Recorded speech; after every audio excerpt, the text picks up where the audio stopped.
देखिए merge sort में होगा क्या, हमारे पास एक एरे गिवन होगा, उस एरे में कुछ नंबर ऑफ एलिमेंट्स होंगे।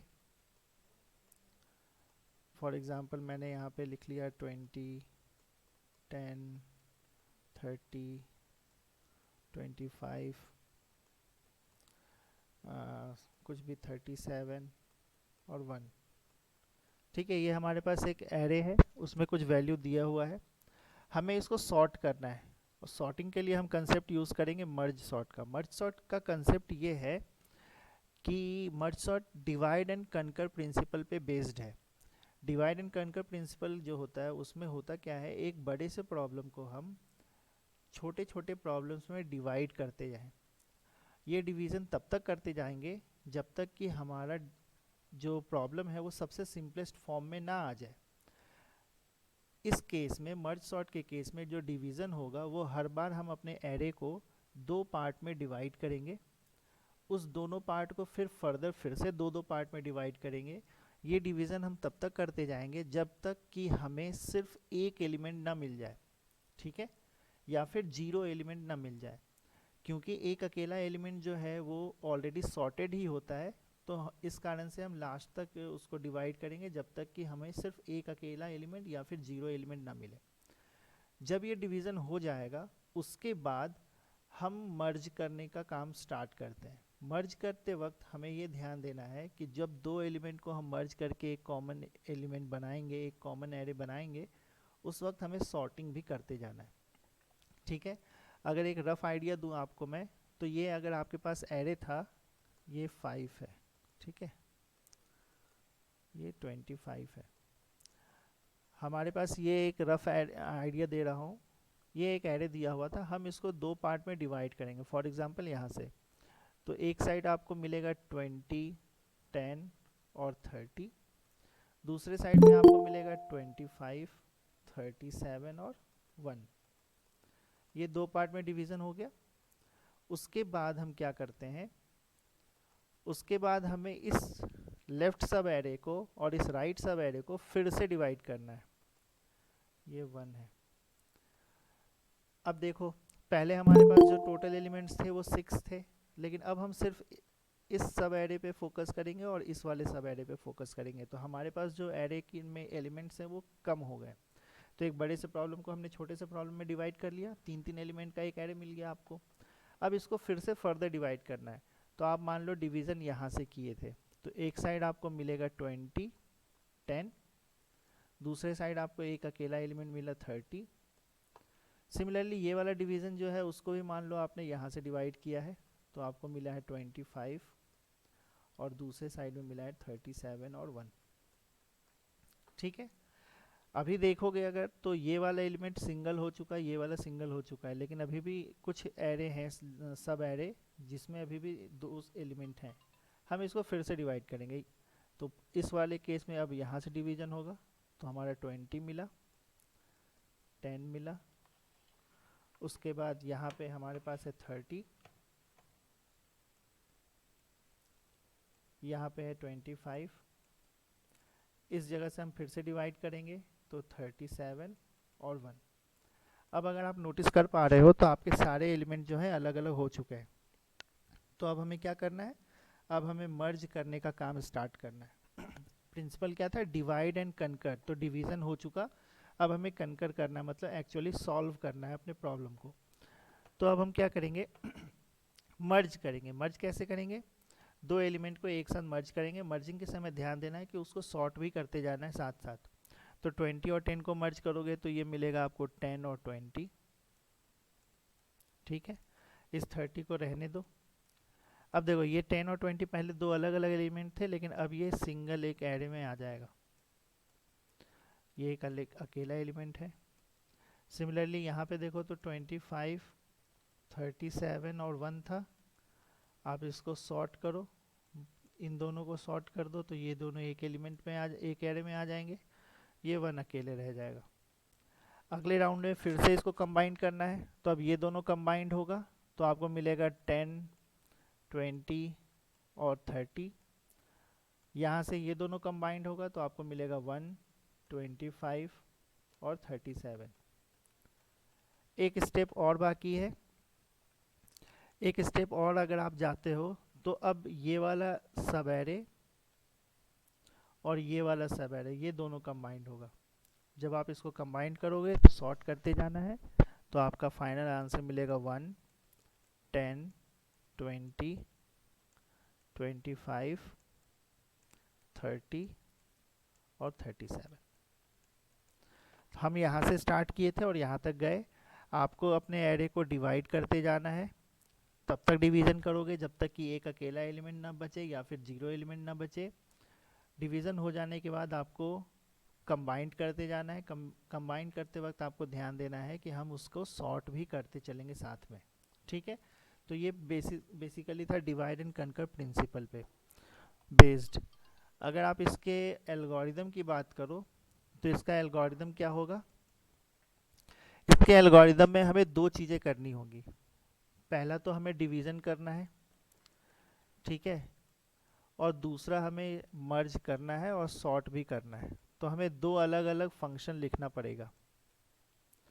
डिवीज़न के लिए जो कंसेप्ट हम लोग यूज़ करेंगे वो बाइनरी सर्च में भी वैसा ही कंसेप्ट यूज़ किया था। आप याद करो, मिडिल एलिमेंट निकालते थे, एक लेफ़्ट सब एरे बनता था, एक राइट सब एरे बनता था, फिर उसको हम लोग फर्दर फिर से डिवाइड करेंगे। तो ये डिवीज़न वाला प्रिंसिपल लगभग उसी पे बेस्ड है। मर्ज वाले का कंसेप्ट में जो है वो क्या होगा, हमें सॉर्ट भी करते जाना है और मर्ज भी करते जाना है। सॉर्टिंग के समय हम ध्यान देंगे कि हमें कंपेयर करना पड़ेगा दो एलिमेंट को। जो एलिमेंट स्मॉलर होगा उसको पहले रखेंगे, जो एलिमेंट लार्जर होगा उसको बाद में रखेंगे, ठीक है। तो मैं डायरेक्ट इसके प्रोग्राम पे आ जाता हूँ। प्रोग्राम से ही आपको बताऊंगा कि हम कैसे इसको करने वाले हैं, ठीक है। इसका प्रोग्राम मैंने ऑलरेडी लिख रखा है, ये रहा उसका प्रोग्राम। प्रोग्राम साथ साथ एल्गोरिदम भी बताता जाऊंगा, ठीक है। जैसे मैंने अभी बताया हमें दो फंक्शन लिखने होंगे, तो ये रहा हमारा पहला फंक्शन और ये रहा हमारा दूसरा फंक्शन, ठीक है। पहले फंक्शन से हम लोग क्या कर रहे हैं, मर्ज वाला काम कर रहे हैं, सॉर्ट वाला काम कर रहे हैं, मतलब दो अकेले एलिमेंट को एक साथ कंबाइन कर रहे हैं।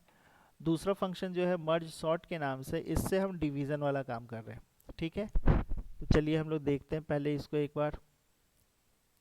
ये रहा आपका मर्ज सॉर्ट।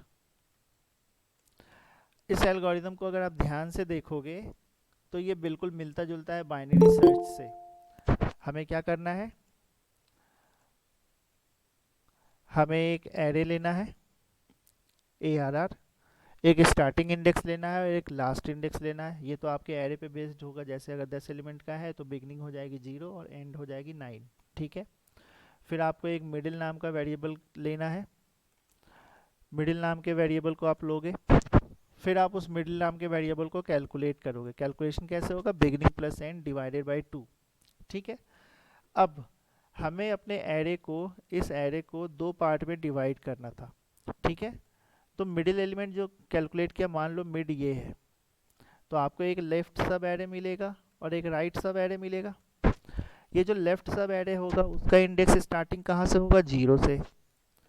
इसका लास्ट इंडेक्स कहाँ तक होगा, मिड तक, ठीक है, क्योंकि डिवीजन हमने यहाँ पे किया है।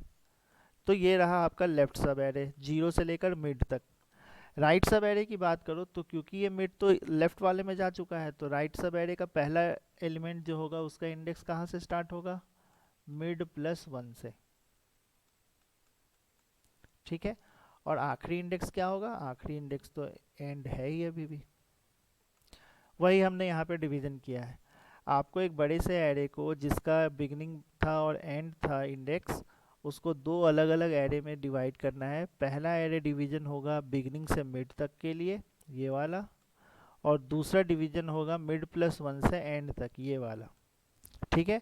और ये रिकर्सिवली होता रहेगा, क्योंकि आप देखोगे ध्यान से फंक्शन का नाम भी हमने मर्ज सॉर्ट लिख रखा है और अंदर भी मर्ज सॉर्ट ही यूज़ कर रहे हैं, यानी ये रिकर्सिवली होगा, यानी बार बार डिवीजन होगा। आई बात समझ में। इन दोनों के ख़त्म हो जाने के बाद, इन दोनों रिकर्सिव कॉल के ख़त्म हो जाने के बाद क्या होगा, हमें अपने प्रोग्राम को मर्ज करना है। तो ये रहा मर्ज फंक्शन। ये मर्ज फंक्शन और ये मर्ज सॉर्ट फंक्शन दो अलग अलग फंक्शन है, कंफ्यूज मत होना, ठीक है। अब हम लोग आ जाते हैं सीधे मर्ज फंक्शन के ऊपर कि ये मर्ज फंक्शन क्या है। आप देखो यहाँ पे मैंने मर्ज फंक्शन लिख रखा है, ये रहा, ठीक है। मर्ज फंक्शन में हमें क्या करना होगा, एक एरे चाहिए, एक स्टार्टिंग इंडेक्स चाहिए, एक लास्ट इंडेक्स नंबर चाहिए और एक मिड चाहिए। ये जो लास्ट इंडेक्स नंबर है वो क्या होगा, मान लो हमने यहाँ से इसको डिवाइड किया है, ये मिडिल एलिमेंट था, ये बिगनिंग हो जाएगा, यहाँ वाला एंड पे आ जाएगा, फिर इस साइड के एरे के लिए ये बिगनिंग होगा और ये एंड होगा, ठीक है। वो डिवीज़न आपको पता ही है। अब देखिए हमें क्या करना है, हम एक एक्स्ट्रा एरे लेके चल रहे हैं। इस एरे का नाम हमने दिया है टेम्प, ये टेम्पररी एरे है। इसके इंडेक्स को हम रिप्रेजेंट कर रहे हैं इंडेक्स नाम के वेरिएबल से, ठीक है। मैं थोड़ा सा यहाँ पे इसको और अच्छे से लिख देता हूँ। एक छोटे से एग्जांपल से बता रहा हूँ। आपका लेफ्ट सब एरे ये था और आपका राइट सब एरे ये है, ठीक है। अब हमें मर्जिंग का काम स्टार्ट करना है। इसके लिए इंडेक्स के लिए मैंने जो वेरिएबल लिया है वो आई लिया है और इसके इंडेक्स के लिए जो वेरिएबल लिया है वो जे लिया है, ठीक है। आई बात समझ में। अब देखो मर्जिंग करेगा कैसे, हमें करना है इसको और इसको कंपेयर आपस में। मैं ये वाला वैल्यू और ये वाले वैल्यू को कंपेयर करूंगा, जो भी स्मॉलर वैल्यू होगी उस वैल्यू को मैं यहाँ पे पेस्ट कर दूंगा, ठीक है। आ रही है बात समझ में। तो मैं कंपेयर क्या करूंगा, इसका नाम दे देते हैं ARRI, ठीक है, ये वाला वैल्यू, और ARRJ, इन दोनों में से जो स्मॉलर होगा वो मैं यहाँ पे पेस्ट कर दूंगा। कैसे पेस्ट करूंगा, टेम्प इंडेक्स के नाम से। वही मैंने यहाँ पे किया है, देखो। If ARRI is smaller than ARRJ, यानी ये वाली वैल्यू अगर स्मॉलर है तो मैं इस वाले वैल्यू को यहाँ पे कॉपी कर रहा हूँ, ठीक है। जब ये कॉपी होगा तो i की वैल्यू बढ़ जाएगी, यहाँ पे आ जाएगी, तो i प्लस प्लस करना होगा। ये देखो यहाँ पे i प्लस प्लस किया है। ये भी पॉसिबल है कि j की वैल्यू स्मॉलर हो। अगर j की वैल्यू स्मॉलर होगी तो ये वाला वैल्यू यहाँ पे पेस्ट होने वाला है, और j की वैल्यू इंक्रीज करेगी, i में कोई चेंज नहीं आएगा। तो मैंने इफ़ और एल्स की मदद से वो काम यहाँ पे करा है। आप ध्यान से देखो, अगर i की वैल्यू स्मॉलर है तो हम i को पेस्ट कर रहे हैं, एल्स j को पेस्ट कर रहे हैं। कुछ भी हो, i या j दोनों में से कोई एक वैल्यू अपडेट होगी और उसके वजह से यहाँ पे इंडेक्स वाली वैल्यू भी अपडेट होगी, क्योंकि अब इंडेक्स यहाँ पे फोकस करेगा। तो हमने इंडेक्स को भी अपडेट कर दिया, ठीक है। अब मैं थोड़ा सा फास्ट फॉरवर्ड होता हूँ, आपको एक सिचुएशन बता रहा हूँ। जैसे मान लो आपको, जब आपने कंपेयर किया i स्मॉलर था, i यहाँ आ गया, i की वैल्यू बढ़ के ये हो गई, इंडेक्स की वैल्यू बढ़ के ये हो गई, j अभी भी यहीं पे है, ठीक है। फिर आपने इस वैल्यू को इस वाले से कंपेयर किया, मान लेते हैं ये वाली वैल्यू फिर से स्मॉलर आ गई, तो आप इस वैल्यू को यहाँ पे कॉपी करोगे, i की वैल्यू इंक्रीज करके i यहाँ आ जाएगा और इंडेक्स की वैल्यू इंक्रीज करके इंडेक्स यहाँ आ जाएगा, ठीक है। आप इस वैल्यू को कंपेयर करोगे यहाँ से, ये वाली वैल्यू फॉर एग्जांपल मान लो ये फिर से स्मॉलर निकली, तो वो वैल्यू यहाँ आ जाएगी और i की वैल्यू अब अपने आखिरी वैल्यू से भी क्रॉस कर जा रही है, ठीक है। इंडेक्स की वैल्यू यहाँ आ जाएगी।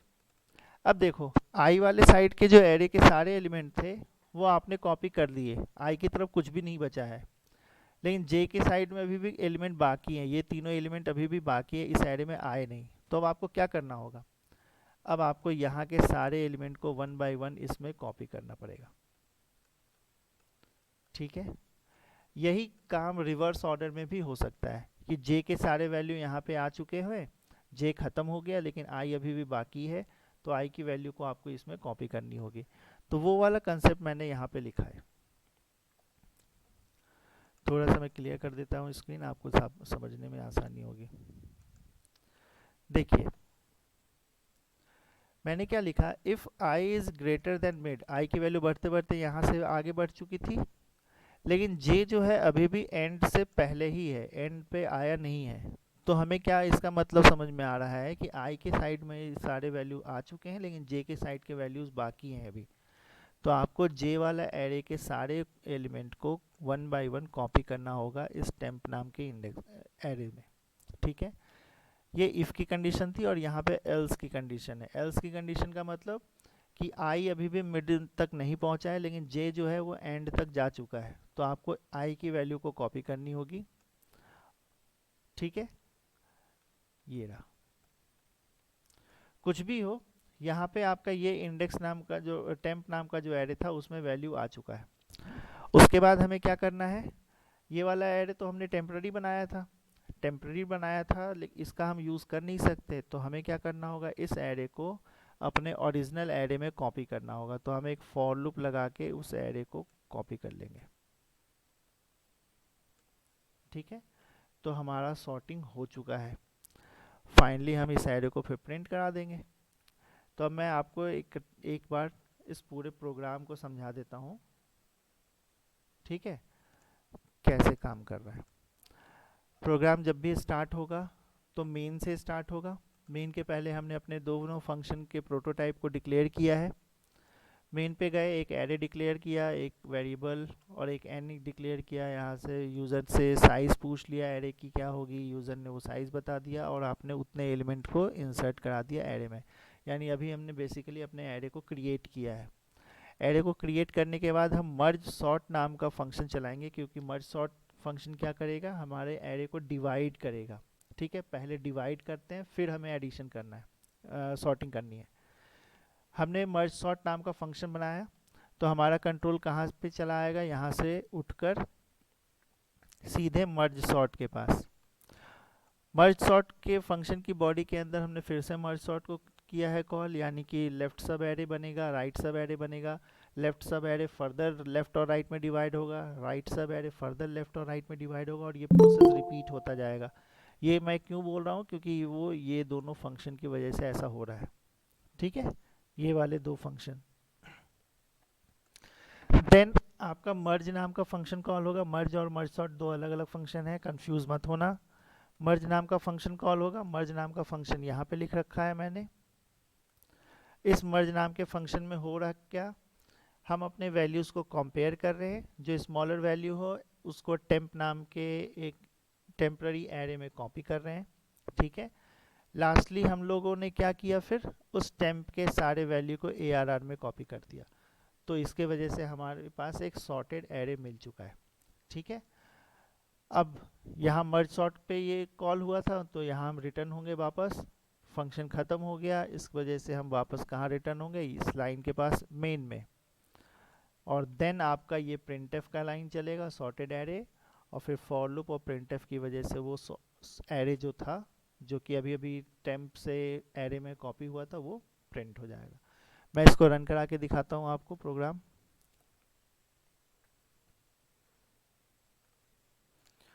प्रोग्राम आप देखो, यहाँ पे पूछ रहा है नंबर ऑफ एलिमेंट्स। मैं सिंपल रखने के लिए 5 लिख देता हूँ। एलिमेंट्स इंसर्ट करने हैं, सबसे आसान है, रिवर्स ऑर्डर में वैल्यूज़ डाल दो।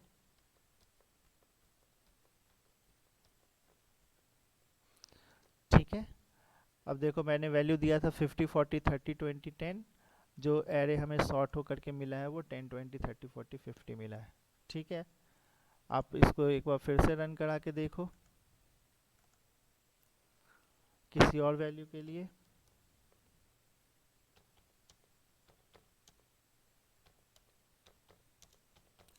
कोई सी भी रैंडम वैल्यू मैंने डाल दिया है।